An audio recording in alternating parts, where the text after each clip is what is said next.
Hello students, class 12 accountancy की part 1 की हम बात कर चुके थे, जिसमें पार्टनरशिप कंप्लीट कर लिया। और आज की वीडियो में हम शुरुआत करते हैं अकाउंटिंग फॉर कंपनीज यानी कि अकाउंटेंसी पार्ट 2 के टॉपिक से। जिसमें पहला चैप्टर है अकाउंटिंग फॉर कंपनीज, जिसमें हम कंपनी के बारे में, शेयर्स के बारे में, शेयर्स की से रिलेटेड एंट्रीज के बारे में पढ़ेंगे। ठीक है, आज मैं आपको बताऊंगा कंपनी के बारे में कि व्हाट इज कंपनी, कंपनी क्या होता है। देखिए, एक्चुअली में बिजनेस के बहुत सारे तरीके होते हैं, बहुत सारे बिजनेस होते हैं। ठीक है ना, प्रोप्राइटरशिप होता है, सोल बिजनेस होता है। लेकिन इन सब बिजनेस में क्या होता है, जो ओनर होता है, ओनर की लायबिलिटी बहुत ज़्यादा बढ़ जाती है। ऐसे में कंपनी एक ऐसा टाइप होता है जहाँ पर लोगों का ग्रुप बना के, ठीक है ना, लोगों का एसोसिएशन बना के काम शुरू किया जाता है। और सबसे इम्पोर्टेंट चीज़, कंपनी का इस्टेब्लिशमेंट जो होता है वो लॉ के अकॉर्डिंग होता है। यानी कि वो लॉ जो कि किसी भी कंट्री की जो पार्लियामेंट बनाती है, और पार्लियामेंट की लॉ के अकॉर्डिंग इस कंपनी का निर्माण होता है। ठीक है ना, इस्टेब्लिशमेंट होता है। तो ऐसे में कंपनी है क्या? तो कंपनी की अगर डेफिनेशन की अगर बात करते हैं, तब company is a voluntary association of persons formed through the process of law for the purpose of carrying some business। मतलब एक वॉलंटरी एसोसिएशन है जहां पर लोग खुद से एसोसिएट होते हैं, जुड़ते हैं। ठीक है ना, और कानून की प्रक्रिया के थ्रू इसका निर्माण होता है। ठीक है ना, by the process of law, कानून द्वारा बनता है। और इसका एक ही मकसद होता है, किसी ना किसी बिजनेस को कैरी करना। यानी कि किसी भी बिजनेस को कैरी करने के लिए ग्रुप का एक ऐसा, लोगों का एक ऐसा एसोसिएशन, ठीक है ना, जो कानून की मकसद से बनता है, उसे हम कंपनी बोलते हैं। अगर हम कंपनी की रियल डेफिनेशन की बात करें तो इंडियन कंपनी एक्ट 2013, ठीक है ना, इंडियन कंपनी एक्ट 2013 के section 2 point number article number 20 के अकॉर्डिंग कहा गया है कि company means a company incorporate under this act और एनी प्रीवियस कंपनी। जो भी किसी कंपनी एक्ट के अंदर फॉर्म किया जाता है उसे हम कंपनी बोलेंगे। वैसे कंपनी आपने सुना होगा, Reliance industry company, Adani company, ठीक है, इन्फोसिस कंपनी, ONGC कंपनी है, SCL कंपनी, ये सारी कंपनी है। और इस सबको कानून के द्वारा बाय द लॉ बनाया गया है। और इसमें कोई एक मालिक नहीं होते इसके, ये शेयर्स में बटे होते हैं, बहुत सारे इसके ओनर्स होते हैं, लोगों का एसोसिएशन होता है। कुछ कंपनियां ऐसी होती है जहां पर एक ही ओनर होता है, लेकिन उसकी लायबिलिटी बहुत ज़्यादा होती है। तो लायबिलिटी ओनर की ज़्यादा ना हो, ठीक है ना, लिमिटेड हो, लेकिन कंपनी को आगे बढ़ाया जा सके। क्योंकि जो मान लीजिए आपकी खुद की एक कंपनी है, मतलब आप एक ही ओनर है और आप अपने बिजनेस को ग्रो करना चाहते हैं, कितना ग्रो कर पाएंगे? आपके पास कितना पैसा होगा, कितना पैसा लगाएंगे? ऐसे में बिजनेस का ग्रो करना, इसकी एग्जिस्टेंसी को बनाए रखना मुश्किल होता है। पार्टनरशिप में होता है, सोल प्रोप्राइटरशिप होता है, तो दिक्कत होती है। लेकिन कंपनी में ऐसा नहीं है। कंपनी में लोग जुड़ते हैं, अपने शेयर के अकॉर्डिंग पैसे कंट्रीब्यूट करते हैं। ऐसे में शेयर के अकॉर्डिंग कंट्रीब्यूशन करने से कंपनी में किसी भी तरह की कैपिटल की या ग्रो करने की आगे कमी नहीं होती। इनका अपना अलग मैनेजमेंट होता है और बिजनेस को पूरी तरीके से ये अपनी अलग एग्जिस्टेंसी रखते हैं। ठीक है ना, इनका बिजनेस का नाम अलग होता है, अपना ओनरशिप अलग रखते हैं। तो ये सारे, इसमें बहुत सारे ऐसे फीचर्स है जो कंपनी को जो है बाकी सारे बिजनेस प्रक्रियाओं से अलग करते हैं। तो वो क्या क्या है पूरे डिटेल से पढ़ते हैं। पूरी वीडियो लास्ट तक देखिएगा। सब्सक्राइब नहीं किया है चैनल को, सब्सक्राइब जरूर कर लीजिएगा। प्रोफेसर हैने एक अकाउंटिस्ट थे बहुत बड़े, और उन्होंने क्या कहा, एक company is an artificial person, एक आर्टिफिशियल पर्सन है क्रिएटेड बाय लॉ, जो लॉ के थ्रू बनाया जाता है, having separate entity with a perpetual succession at a common seal. एक आर्टिफिशियल पर्सन होता है कंपनी, इसलिए होता है कि जब कंपनी खुला जाता है तो कंपनी का अपना एक नाम होता है, तो सारी बिजनेस एक्टिविटी, सारी बिजनेस ट्रांजैक्शन उसी कंपनी के नाम से किए जाते हैं। ठीक है ना, उसी कंपनी के नाम से डील होती है, कंपनी के नाम से लोन लिए जाते हैं, कंपनी के नाम से सेलिंग होती है, कंपनी के नाम से परचेजिंग होती है, कंपनी की अपना ब्रांडिंग होता है।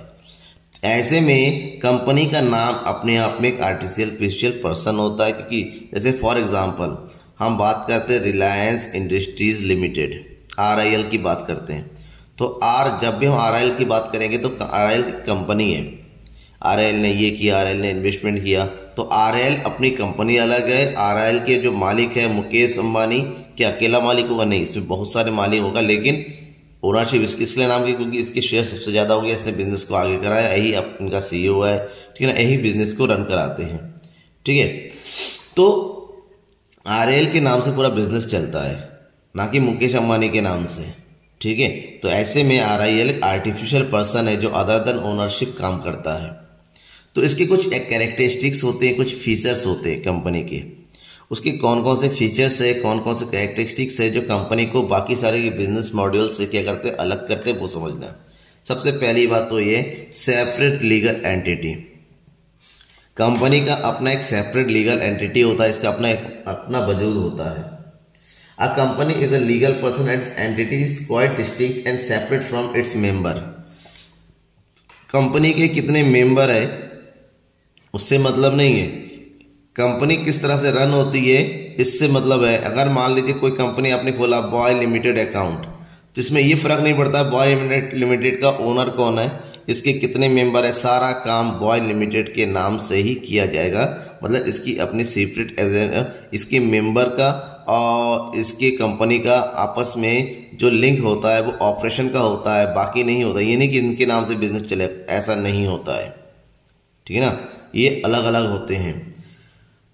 परपेचुअल एक्सिस्टेंस का मतलब होता था existence of company is not affected by the retirement, death, lunacy and insolvency of its owner. मान लीजिए एक कंपनी को 100 लोगों ने मिलकर बनाया है, इसमें से एक आदमी की डेथ हो जाती है, जैसे पार्टनरशिप होता है, पार्टनरशिप में किसी भी एक आदमी की डेथ होने से पार्टनरशिप बदल जाता है, नए तरीके से प्रॉफिट शेयरिंग रेशियो निकालना पड़ता है, बैलेंस शीट सही करना पड़ता है, ये सब कुछ करना पड़ता है। बट कंपनी में ऐसा नहीं है। यहाँ पर अगर एक आदमी मर जाए या 2 मर जाए, 2 आदमी और नया आ जाए, कोई फर्क नहीं पड़ता इसमें।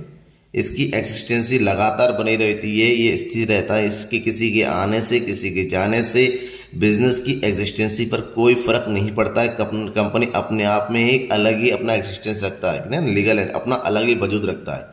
आप आ रहे हो आप जा रहे हो जाओ, कोई फर्क नहीं पड़ता किसी के रिटायरमेंट से, किसी के डेथ से, ओनर के मरने से, कुछ नहीं। ये अपना ऐसे ही बना रहता है। इसकी लीगल एंटिटी ये कानून के द्वारा बना होता है, बाय द लॉ बना होता है। तो लॉ के सामने ये हमेशा एग्जिस्टेंस रहेगा जब तक इसको खत्म ना कर दिया जाए, और इसको एंड करने का जो प्रोसेस होता है वो भी बाय लॉ होता है।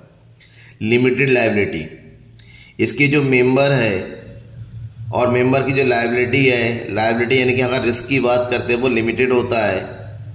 वाई शेयर, जिसका जितना शेयर होता है, जितना कैपिटल कंट्रीब्यूट किया है उसके अकॉर्डिंग उनकी लायबिलिटी भी लिमिटेड हो जाती है। ऐसे में ये बाकी बिजनेस मॉड्यूल से बहुत अच्छा होता है, अलग होता है। नेक्स्ट है common seal. What do mean by common seal? A company may or may not maintain a common seal. It has a common seal. It affects all the important documents.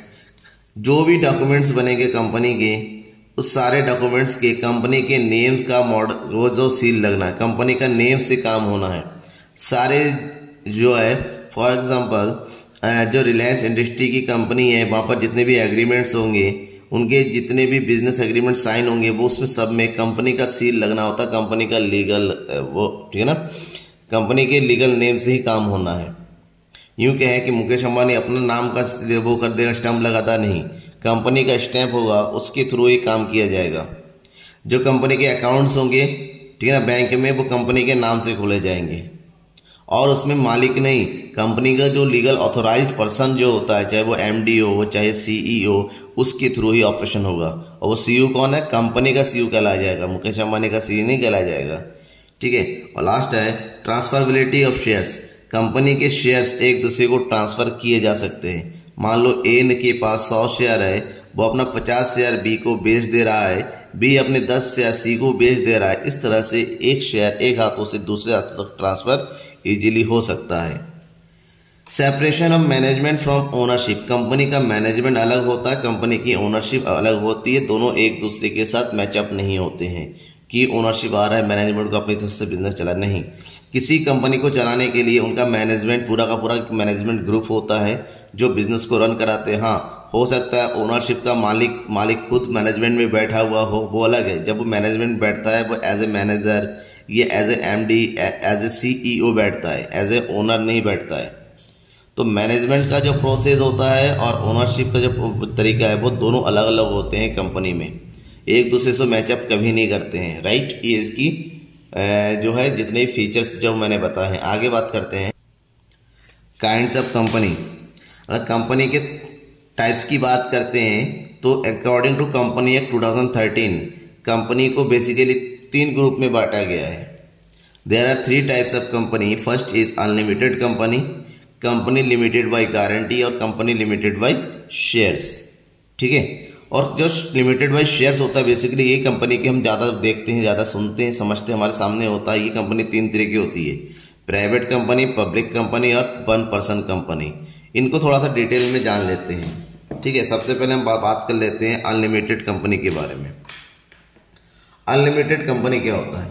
Actually में unlimited company ऐसी company होती है जहां जिसके member की जो liability की कोई लिमिट नहीं होती है। लायबिलिटी क्योंकि इसके नंबर ऑफ मेंबर्स कम होते हैं और यहाँ पर जो होता है उनकी जो लायबिलिटी होती है, कंपनी को चलाने वाला जो रिस्क होता है, जो लॉस होने का रिस्क होता है वो मेंबर्स का बहुत ज़्यादा होता है, अनलिमिटेड होता है। कंपनी अगर कंपनी का लॉस सफ़र करती है या कंपनी को जो प्रॉफिट होता है वो उसके मेंबर्स को ही झेलना होता है, वो कितना भी हो सकता है, ठीक है। इसका मतलब होता है कि अनलिमिटेड कंपनी में जो मेंबर्स होते हैं, ओनर्स होते हैं, उनकी रिस्क जो होता है बहुत ज़्यादा हो जाती है, ठीक है। इसलिए इसको अनलिमिटेड कंपनी बोलते हैं। नेक्स्ट है कंपनी लिमिटेड बाय गारंटी। कुछ कंपनीज ऐसी होती है जहां पर मेंबर को गारंटी दी जाती है उनके रिस्क की या उनकी लायबिलिटी की, लेकिन क्या सबका होता है ऐसा? नहीं। कुछ मेंबर को गारंटी होती है, कुछ मेंबर जो है यहाँ पर ऐसे रन कराते हैं उनकी liability of member is limited. और ये गारंटी कौन देता है? The existent of the guarantee given, उसको गारंटी दी जाती है। मान लो पार्टनरशिप की तरह ही, मान लो 3 पार्टनर मिलकर बिजनेस चला रहे हैं, उनकी अपनी एक कंपनी बना ली, उनको पार्टनरशिप को डी आ रहा है और इन्होंने डी को क्या दिया? गारंटी दिया, भाई तुम आओगे, तुम्हें किसी भी ईयर में 10,000 से कम का प्रॉफिट नहीं दिया, फिर गारंटी दिया गया। और क्यों? क्योंकि इसकी रिस्क की गारंटी मिल गई कि भाई लॉस हो चाहे प्रॉफिट हो फर्क नहीं पड़ता, मैंने तो प्रॉफिट लेना ही है 10,000 का। तो इसको बोलते हैं limited by guarantee.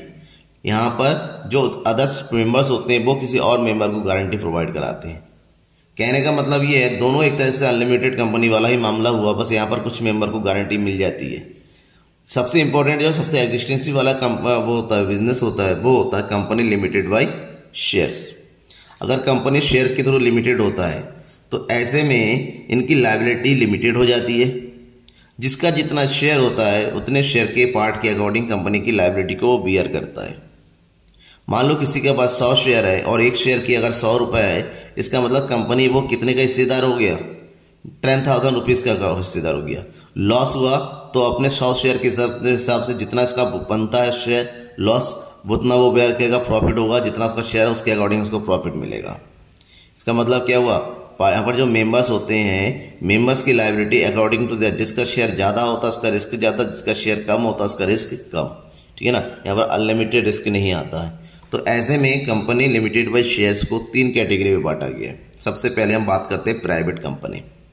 Private company जानते हैं आप लोग, जो नॉर्मली, ठीक है ना, छोटी छोटी कंपनी जो होते हैं जो अपने ओन तरीके से चलाते हैं, ओन बिजनेस करके चलाते हैं, इसको हम प्राइवेट कंपनी कहते हैं। As per section 268 article number of companies act 2013, ऐसी कंपनी जिस कंपनी के मेंबर्स को अपने शेयर को ट्रांसफ़र करने की अथॉरिटी नहीं होती है उसे हम प्राइवेट कंपनी बोलते हैं।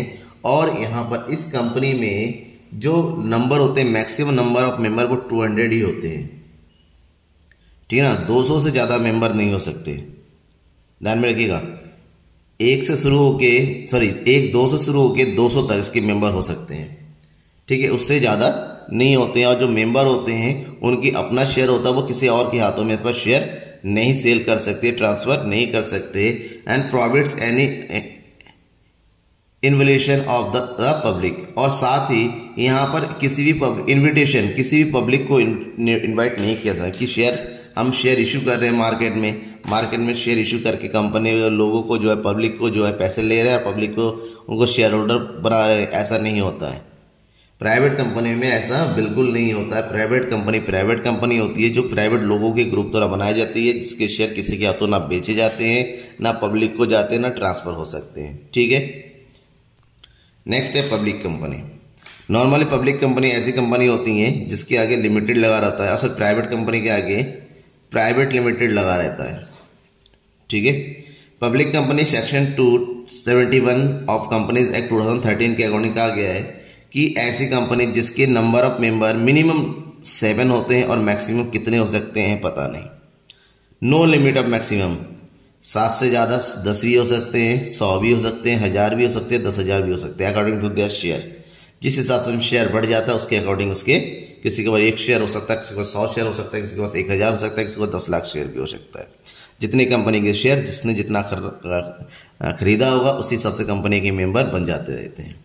नेक्स्ट बात, can invite the public to subscribe. ऐसी कंपनी जिसके शेयर पब्लिक में सब्सक्राइब होते हैं, पब्लिक उसको परचेज कर सकते हैं, आप हम कोई भी इसके शेयर को परचेज कर सकते हैं और इसके शेयर को बाद में ट्रांसफर भी कर सकते हैं। मान लीजिए आपने परचेज कर लिया, आप चाहते हैं आपको नहीं रखना है इसमें शेयर, आप शेयर को मार्केट में बेच भी सकते हैं। और एक्चुअली में जो शेयर मार्केट कहता है ना, वो पब्लिक कंपनीज का ही होता है। पब्लिक कंपनी का मतलब आप सरकारी कंपनी मत समझ लेना, यहाँ पर सरकारी और जो प्राइवेट कंपनी वो भी मिक्स होता है। प्राइवेट कंपनी मतलब वो वाला प्राइवेट नहीं, मतलब सरकारी के अलावा जो दूसरी company, Mukesh Ambani company, Adani limited है, ठीक है ना, इन्फोसिस है, ये सब कंपनी, इनके शेयर मार्केट में सेल भी होते हैं। शेयर मार्केट में जितने शेयर्स होते हैं वो पब्लिक कंपनी के होते हैं और इस कंपनी के आगे लिमिटेड वर्ड यूज़ किया जाता है। ठीक है, और थर्ड टाइप है 1% कंपनी, OPR। ऐसी कंपनी जो किसी एक आदमी के द्वारा शुरू किया जाता है, एक ही आदमी की ओनरशिप में चलती रहती है, छोटी कंपनी होती है, रजिस्टर्ड होती है और इसके आदमी केवल एक नेचुरल पर्सन होता है, यानी कि एक फैमिली का एक आदमी या कोई भी एक स्टूडेंट, एक ही आदमी उसका वो होता है, मालिक होता है। और इसके सबसे इंपॉर्टेंट चीज़, इसका कैपिटल जो है 50 लाख रुपए से ज़्यादा नहीं होना चाहिए। उससे ऊपर का हो गया तो ये प्राइवेट कंपनी में कन्वर्ट हो जाती है। इसको सोल प्रोप्राइटरशिप बोलते हैं, 1% कंपनी बोलते हैं। क्यों? क्योंकि 50 लाख के बीच में इसका कैपिटल होता है और उसी के अकॉर्डिंग बिजनेस रन किया जाता है। Annual turnover should not be exceed than 2 crore. 2 crore से ज़्यादा एनुअल टर्नओवर नहीं होना चाहिए, मतलब एक साल के अंदर 2 करोड़ से ऊपर का इनका बिजनेस नहीं होना चाहिए। ऊपर का बिजनेस होगा तो प्राइवेट कंपनी होगी। ठीक है ना, ध्यान में रखिए, कैपिटल 50 लाख और उनका एनुअल टर्नओवर कितना, 2 करोड़। ऐसे कंपनी है जिसको एक ही आदमी रन कराता है, उसे हम 1% कंपनी बोलते हैं। तो ये तो हो गई कंपनी के बारे में। अब बचा किसके बारे में, शेयर के बारे में, शेयर कैपिटल के बारे में। उसके बारे में हमको नेक्स्ट वीडियो में बताएंगे। वेट कीजिए नेक्स्ट वीडियो का, सब्सक्राइब करके रखिए, शेयर कीजिए ज़्यादा से ज़्यादा अपने दोस्तों के बीच में। थैंक यू एवरीवन, लगातार जुड़े रहिए, पूरा अकाउंटेंसी का सेकंड पार्ट आपको लगातार मिलता रहेगा। Thank you.